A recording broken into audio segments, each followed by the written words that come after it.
Mark அதிகாரம் 14. 2 நாளைக்கு பின்பு புளிப்பில்லாத அப்பஞ்சாப்பிடுகிற பஸ்கா பண்டிகை வந்தது. அப்பொழுது பிரதான ஆசாரியரும் வேத பாரகரும் அவரை தந்திரமாய் பிடித்து கொலை செய்யும்படி வகை தேடினார்கள். ஆகிலும் ஜனங்களுக்குள்ளே கலகம் உண்டாகாதபடிக்கு பண்டிகையிலே அப்படி செய்யலாகாது என்றார்கள். அவர் பெத்தானியாவில் குஷ்டரோகியாயிருந்த சீமோன் வீட்டிலே போஜன பந்தி இருக்கையில் ஒரு ஸ்திரீ விலையேற பெற்ற நலதம் என்னும் உத்தம தைலமுள்ள வெள்ளைக்கல் பரணியை கொண்டு வந்து அதை உடைத்து அந்த தைலத்தை அவர் சிரசின்மேல் ஊற்றினாள். அப்பொழுது சிலர் தங்களுக்குள்ளே விசனமடைந்து, இந்த தைலத்தை இப்படி வீணாய் செலவழிப்பானேன்? இதை 300 பணத்துக்கு அதிகமான கிரயத்துக்கு விற்று தரித்திரருக்கு கொடுக்கலாமே என்று சொல்லி அவளை குறித்து முறுமுறுத்தார்கள். இயேசு அவர்களை நோக்கி, அவளை விட்டுவிடுங்கள், ஏன் அவளை தொந்தரவு படுத்துகிறீர்கள்?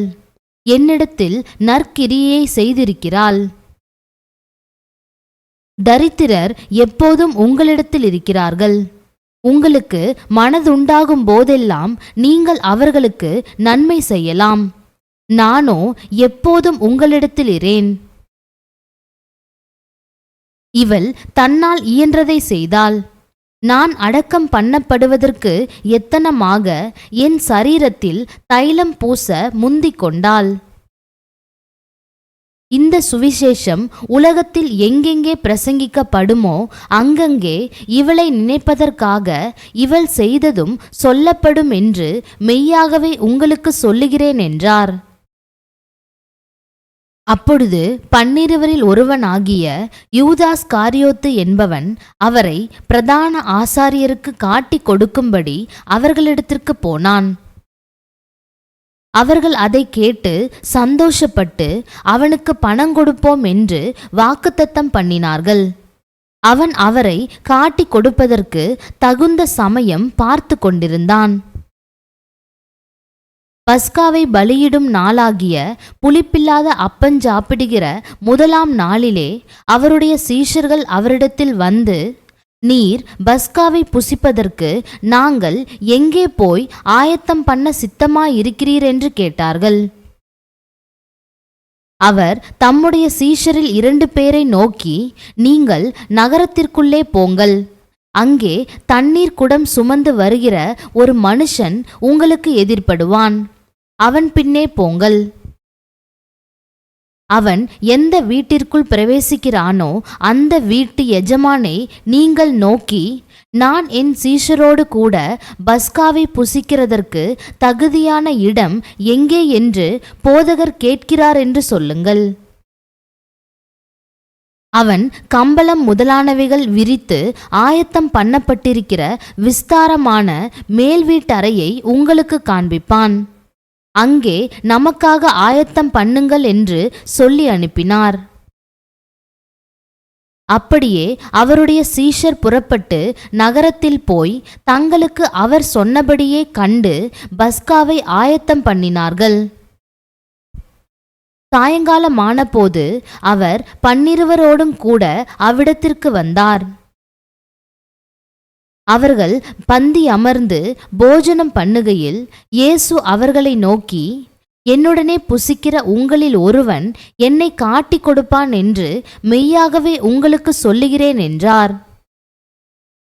அப்பொழுது அவர்கள் துக்கமடைந்து, நானோ நானோ என்று ஒவ்வொருவரும் அவரிடத்தில் கேட்கத் தொடங்கினார்கள். அவர் பிரதியுத்தரமாக, என்னுடனே கூட தாளத்தில் கையிடுகிறவன் ஆகிய 12 ஒருவனே அவன் என்று சொல்லி, மனுஷகுமாரன் தம்மை குறித்து எழுதியிருக்கிறபடியே போகிறார். ஆகிலும் எந்த மனுஷனால் மனுஷகுமாரன் காட்டிக் கொடுக்கப்படுகிறாரோ அந்த மனுஷனுக்கு ஐயோ! அந்த மனுஷன் பிறவாதிருந்தானால் அவனுக்கு நலமாயிருக்கும் என்றார்.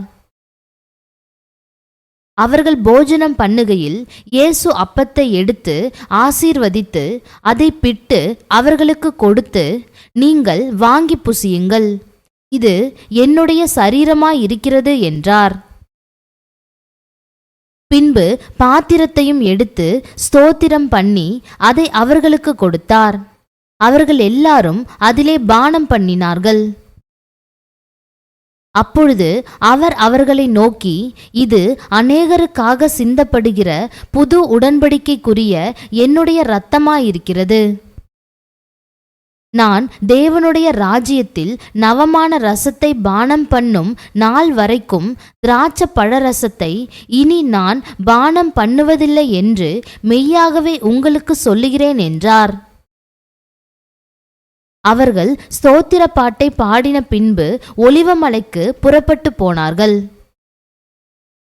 அப்பொழுது இயேசு அவர்களை நோக்கி, மேய்ப்பனை வெட்டுவேன், ஆடுகள் சிதறடிக்கப்படும் என்று எழுதியிருக்கிறபடி இந்த ராத்திரியிலே நீங்கள் எல்லாரும் என் நிமித்தம் இடறல் அடைவீர்கள். ஆகிலும் நான் உயிர்த்தெழுந்த பின்பு உங்களுக்கு முன்னே கலிலேயாவுக்கு போவேன் என்றார். அதற்கு பேதுரு, உமது நிமித்தம் எல்லாரும் இடறல் அடைந்தாலும் நான் இடறல் அடையேன் என்றான். இயேசு அவனை நோக்கி, இன்றைக்கு இந்த ராத்திரியிலே சேவல் 2 தரம் கூவுகிறதற்கு முன்னே நீ 3 தரம் என்னை மறுதலிப்பாய் என்று மெய்யாகவே உனக்கு சொல்லுகிறேன் என்றார். அதற்கு அவன், நான் உம்மோடே மரிக்க வேண்டியதாயிருந்தாலும் உம்மை மறுதலிக்க மாட்டேன் என்று உறுதியாய் சொன்னான். எல்லாரும் அப்படியே சொன்னார்கள்.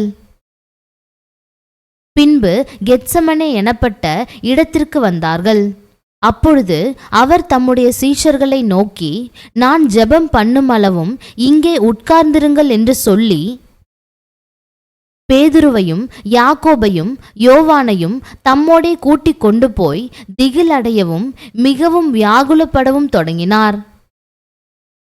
அப்பொழுது அவர், என் ஆத்துமா மரணத்துக்கேதுவான துக்கங்கொண்டிருக்கிறது, நீங்கள் இங்கே தங்கி விழித்திருங்கள் என்று சொல்லி சற்று அப்புறம் போய் தரையிலே விழுந்து, அந்த வேலை தம்மை விட்டு நீங்கி போக கூடுமானால் அது நீங்க வேண்டுமென்று வேண்டிக் கொண்டு, அப்பா பிதாவே, எல்லாம் உம்மாலே கூடும், இந்த பாத்திரத்தை என்னிடத்திலிருந்து எடுத்து போடும், ஆகிலும் என் சித்தத்தின்படியல்ல உம்முடைய சித்தத்தின்படியே ஆகக்கடவது என்றார். பின்பு அவர் வந்து அவர்கள் நித்திரை பண்ணுகிறதைக் கண்டு பேதுருவை நோக்கி, சீமோனே, நித்திரை பண்ணுகிறாயா? 1 மணி நேரம் நீ விழித்திருக்க கூடாதா? நீங்கள் சோதனைக்குட்படாதபடிக்கு விழித்திருந்து ஜெபம் பண்ணுங்கள். ஆவி உற்சாகமுள்ளதுதான், மாம்சமோ பலவீனமுள்ளது என்றார். அவர் மறுபடியும் போய் அந்த வார்த்தைகளையே சொல்லி ஜெபம் பண்ணினார். அவர் திரும்ப வந்தபோது அவர்கள் மறுபடியும் நித்திரை பண்ணுகிறதைக் கண்டார். அவர்களுடைய கண்கள் மிகுந்த நித்திரை மயக்கம் அடைந்திருந்தபடியால் தாங்கள் மறுமொழியாக அவருக்கு சொல்வது இன்னதென்று அறியாதிருந்தார்கள். அவர் 3ஆந்தரம் வந்து, இனி நித்திரை பண்ணி இளைப்பாருங்கள், போதும், வேலை வந்தது. இதோ மனுஷகுமாரன் பாவிகளுடைய கைகளில் ஒப்புக்கொடுக்கப்படுகிறார். என்னை காட்டி கொடுக்கிறவன் இதோ வந்துவிட்டான், எழுந்திருங்கள், போவோம் என்றார். உடனே அவர் இப்படி பேசுகையில் 12 ஒருவனாகிய யூதாஸ் வந்தான். அவனோடே கூட பிரதான ஆசாரியரும் வேத பாரகரும் மூப்பரும் அனுப்பின திரளான ஜனங்கள் பட்டயங்களையும் தடிகளையும் பிடித்து கொண்டு வந்தார்கள். அவரை காட்டி கொடுக்கிறவன், நான் எவனை முத்தஞ்செய்வேனோ அவன்தான், அவனை பிடித்து பத்திரமாய் கொண்டு போங்கள் என்று அவர்களுக்கு குறிப்பு சொல்லியிருந்தான். அவன் வந்தவுடனே அவர் அண்டையில் சேர்ந்து, ரபி, ரபி என்று சொல்லி அவரை முத்தம் செய்தான். அப்பொழுது அவர்கள் அவர் மேல் கை போட்டு அவரை பிடித்தார்கள். அப்பொழுது கூட நின்றவர்களில் ஒருவன் கத்தியை உருவி பிரதான ஆசாரியனுடைய வேலைக்காரனை காதர வெட்டினான். இயேசு அவர்களை நோக்கி, கள்ளனை பிடிக்க புறப்படுகிறது போல நீங்கள் பட்டயங்களையும் தடிகளையும் எடுத்துக்கொண்டு என்னை பிடிக்க வந்தீர்கள். நான் தினந்தோறும் உங்கள் நடுவிலே தேவாலயத்தில் உபதேசம் பண்ணி கொண்டிருந்தேன். அப்பொழுது நீங்கள் என்னை பிடிக்கவில்லையே. ஆனாலும் வேத வாக்கியங்கள் நிறைவேற வேண்டியதாயிருக்கிறது என்றார். அப்பொழுது எல்லாரும் அவரை விட்டு ஓடிப்போனார்கள். ஒரு வாலிபன் ஒரு துப்பட்டியை மாத்திரம் தன்மேல் போர்த்து கொண்டு அவர் பின்னே போனான். அவனை பிடித்தார்கள். அவன் தன் துப்பட்டியை போட்டுவிட்டு நிர்வாணமாய் அவர்களை விட்டு ஓடிப்போனான். இயேசுவை அவர்கள் பிரதான ஆசாரியனிடத்தில் கொண்டு போனார்கள். அங்கே ஆசாரியர், மூப்பர், வேதபாரகர் எல்லாரும் கூடி வந்திருந்தார்கள். பேதுரு தூரத்திலே அவருக்கு பின் சென்று பிரதான ஆசாரியனுடைய அரமனைக்குள் வந்து சேவகரோடே கூட உட்கார்ந்து நெருப்பண்டையிலே குளிர் காய்ந்து கொண்டிருந்தான். அப்பொழுது பிரதான ஆசாரியரும் ஆலோசனை சங்கத்தார் அனைவரும் இயேசுவை கொலை செய்யும்படி அவருக்கு விரோதமாக சாட்சி தேடினார்கள். அகப்படவில்லை. அநேகர் அவருக்கு விரோதமாக பொய் சாட்சி சொல்லியும் அந்த சாட்சிகள் ஒவ்வவில்லை. அப்பொழுது சிலர் எழுந்து, கைவேலையாகிய இந்த தேவாலயத்தை நான் இடித்து போட்டு கைவேலை அல்லாத வேறொன்றை 3 நாளைக்குள்ளே கட்டுவேன் என்று இவன் சொன்னதை நாங்கள் கேட்டோம் என்று அவருக்கு விரோதமாய் பொய்சாட்சி சொன்னார்கள். அப்படி சொல்லியும் அவர்கள் சாட்சி ஒவ்வாமற் போயிற்று. அப்பொழுது பிரதான ஆசாரியன் எழுந்து நடுவே நின்று இயேசுவை நோக்கி, இவர்கள் உனக்கு விரோதமாய் சொல்லுகிறதை குறித்து நீ ஒன்றும் சொல்லுகிறதில்லையா என்று கேட்டான். அவரோ ஒரு உத்தரவும் சொல்லாமல் பேசாதிருந்தார். மறுபடியும் பிரதான ஆசாரியன் அவரை நோக்கி, நீ ஸ்தோத்திரிக்கப்பட்ட தேவனுடைய குமாரனாகிய கிறிஸ்துதானா என்று கேட்டான். அதற்கு இயேசு, நான் அவர்தான். மனுஷகுமாரன் சர்வ வல்லவரின் வலது பாரிசத்தில் வீற்றிருப்பதையும் வானத்தின் மேகங்கள் மேல் வருவதையும் நீங்கள் காண்பீர்கள் என்றார். பிரதான ஆசாரியன் இதை கேட்ட உடனே தன் வஸ்திரங்களை கிழித்து கொண்டு, இனி சாட்சிகள் நமக்கு வேண்டியதென்ன? தேவ தூஷணத்தை கேட்டீர்களே, உங்களுக்கு என்னமாய் தோன்றுகிறது என்றான்.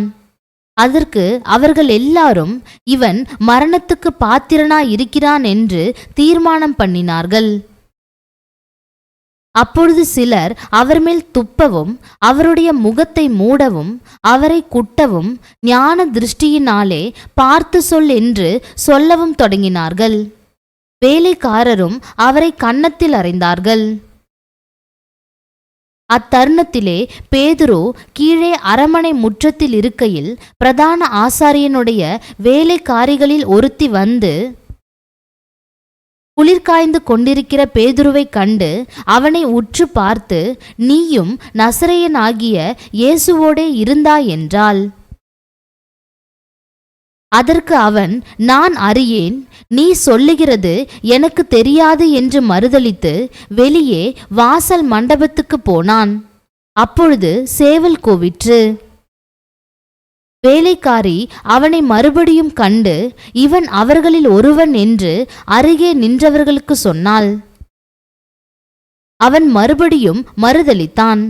சற்று நேரத்துக்கு பின்பு மறுபடியும் அருகே நிற்கிறவர்கள் பேதுருவை பார்த்து, மெய்யாகவே நீ அவர்களில் ஒருவன், நீ கலிலேயன், உன் பேச்சு அதற்கு ஒத்திருக்கிறது என்றார்கள்.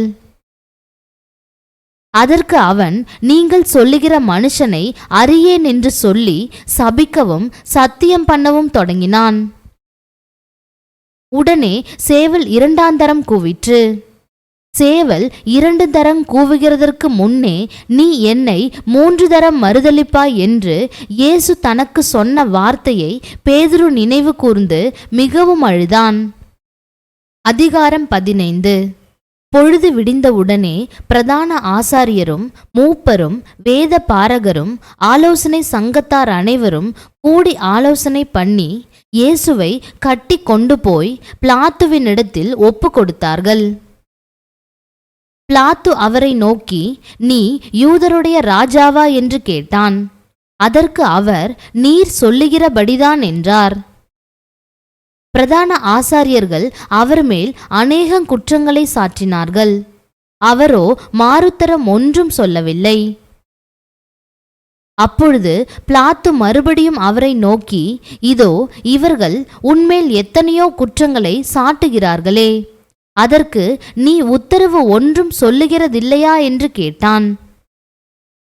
இயேசுவோ அப்பொழுதும் உத்தரவு ஒன்றும் சொல்லவில்லை. அதனால் பிலாத்து ஆச்சரியப்பட்டான்.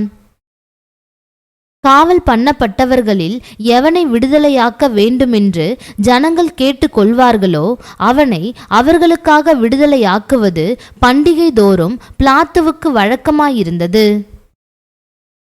கலகம் பண்ணி அந்த கலகத்தில் கொலை செய்து அதற்காக காவல் பண்ணப்பட்டவர்களில் பரபாஸ் எனப்பட்ட ஒருவன் இருந்தான்.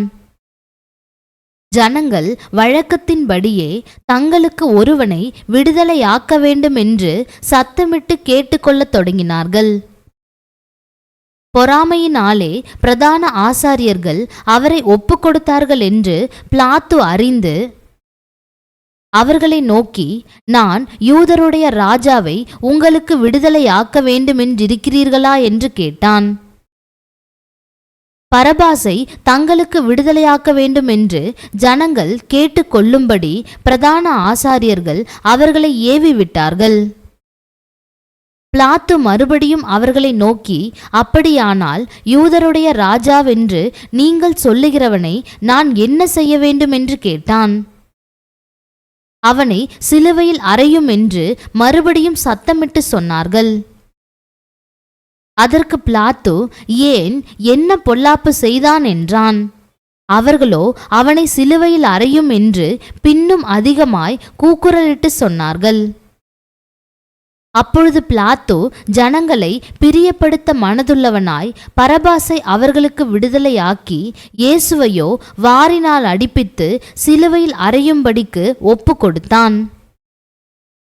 அப்பொழுது போர் சேவகர் அவரை தேசாதிபதியின் அரமனையாகிய மாளிகையில் கொண்டு போய் அவ்விடத்தில் போர் சேவகருடைய கூட்டம் முழுவதையும் கூடிவரச் செய்து சிவப்பான மேலங்கியை அவருக்கு உடுத்தி முள்முடியை பின்னி அவருக்கு சூட்டி, யூதருடைய ராஜாவே வாழ்க என்று அவரை வாழ்த்தி அவரை சிரசில் கோலால் அடித்து அவர் மேல் துப்பி முழங்கால் படியிட்டு அவரை வணங்கினார்கள். அவரை பரியாசம் பண்ணின பின்பு சிவப்பான அங்கியை கழற்றி அவருடைய வஸ்திரங்களை அவருக்கு உடுத்தி அவரை சிலுவையில் அறையும்படி வெளியே கொண்டு போனார்கள். சிரேனே ஊரானும் அலெக்சந்தருக்கும் ரூப்புக்கும் தகப்பனும் ஆகிய சீமோன் எனப்பட்ட ஒருவன் நாட்டிலிருந்து அவ்வழியே வருகையில் அவருடைய சிலுவையை சுமக்கும்படி அவனை பலவந்தம் பண்ணினார்கள். கபாலஸ்தலம் என்று அர்த்தங்கொள்ளும் கொல்கொதா என்னும் இடத்துக்கு அவரை கொண்டு போய் வெள்ளை போலம் கலந்த திராட்சை ரசத்தை அவருக்கு குடிக்க கொடுத்தார்கள். அவர் அதை ஏற்றுக்கொள்ளவில்லை. அப்பொழுது அவரை சிலுவையில் அறைந்தார்கள். அதன் பின்பு அவருடைய வஸ்திரங்களை பங்கிட்டு ஒவ்வொருவன் ஒவ்வொரு பங்கை எடுத்து கொள்ளும்படி அவைகளை குறித்து சீட்டு போட்டார்கள். அவரை சிலுவையில் அறைந்தபோது 3ஆம் மணி வேளையாயிருந்தது.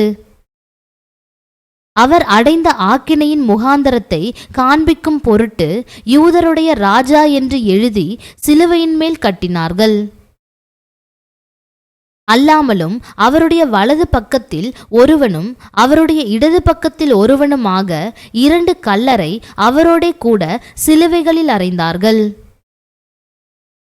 அக்கிரமக்காரரில் ஒருவனாக எண்ணப்பட்டார் என்கிற வேத வாக்கியம் அதனாலே நிறைவேறிற்று.